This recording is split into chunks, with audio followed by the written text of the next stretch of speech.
ഡൽഹിയിൽ ആരാകും മുഖ്യമന്ത്രി? തിരക്കിട്ട ചർച്ചകളുമായി ബി.ജെ.പി നേതൃത്വം. കേന്ദ്ര ആഭ്യന്തരമന്ത്രി അമിത്ഷായും ബി.ജെ.പി ദേശീയ അധ്യക്ഷൻ ജെ.പി നദ്ദയുമായി കൂടിക്കാഴ്ച നടത്തി.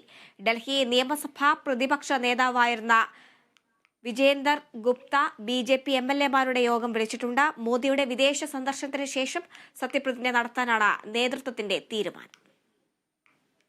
സ്ഥാനാർത്ഥി നിർണയത്തിലെന്ന പോലെ മുഖ്യമന്ത്രിമാരെ പ്രഖ്യാപിക്കുന്നതിലും അവസാന നിമിഷം വരെ സസ്പെൻസ് നിലനിർത്തുന്നത് ബി.ജെ.പിയുടെ ശൈലിയാണ്.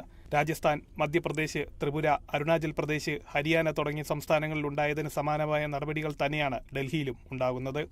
അരവിന്ദ് കെജ്രിവാളിനെ പരാജയപ്പെടുത്തിയ പർവേഷ് വർമ്മയുടെ പേരാണ് പ്രധാനമായും മുഖ്യമന്ത്രി സ്ഥാനത്തേക്ക് ഉയർന്നു കേൾക്കുന്നത്. ഒപ്പം ഡൽഹി നിയമസഭാ പ്രതിപക്ഷ നേതാവ് വിജേന്ദ്ര ഗുപ്തയുടെ പേരും ദേശീയ നേതൃത്വത്തിന്റെ പരിഗണനയിലെന്നാണ് സൂചന. തലസ്ഥാനത്ത് വനിതാ മുഖ്യമന്ത്രി വേണമെന്നാണെങ്കിൽ ആ നറുക്ക് ശിഖാറായിക്ക് വീഴാനാണ് സാധ്യത. നിലവിൽ ബി.ജെ.പിക്ക് വനിതാ മുഖ്യമന്ത്രിമാരില്ല. ഡൽഹിയിലെ പുതിയ മുഖ്യമന്ത്രിയുടെ സത്യപ്രതിജ്ഞ പ്രധാനമന്ത്രി നരേന്ദ്രമോദിയുടെ വിദേശ പര്യടനത്തിന് ശേഷമെന്നാണ് വിവരം. തിങ്കളാഴ്ച ഫ്രാൻസിലെത്തുന്ന മോദി യുഎസിലെ ദ്വിദിന സന്ദർശനവും പൂർത്തിയാക്കി 13-നാണ് ഇന്ത്യയിൽ തിരിച്ചെത്തുക. 27 വർഷത്തിന് ശേഷം ഡൽഹിയിൽ അധികാരം പിടിച്ച ബി.ജെ.പിയുടെ സത്യപ്രതിജ്ഞാ ചടങ്ങ് വലിയ ആഘോഷമാക്കാനാണ് ബി.ജെ.പി നേതൃത്വം തീരുമാനിച്ചിരിക്കുന്നത്. National desk, Kerala vision news.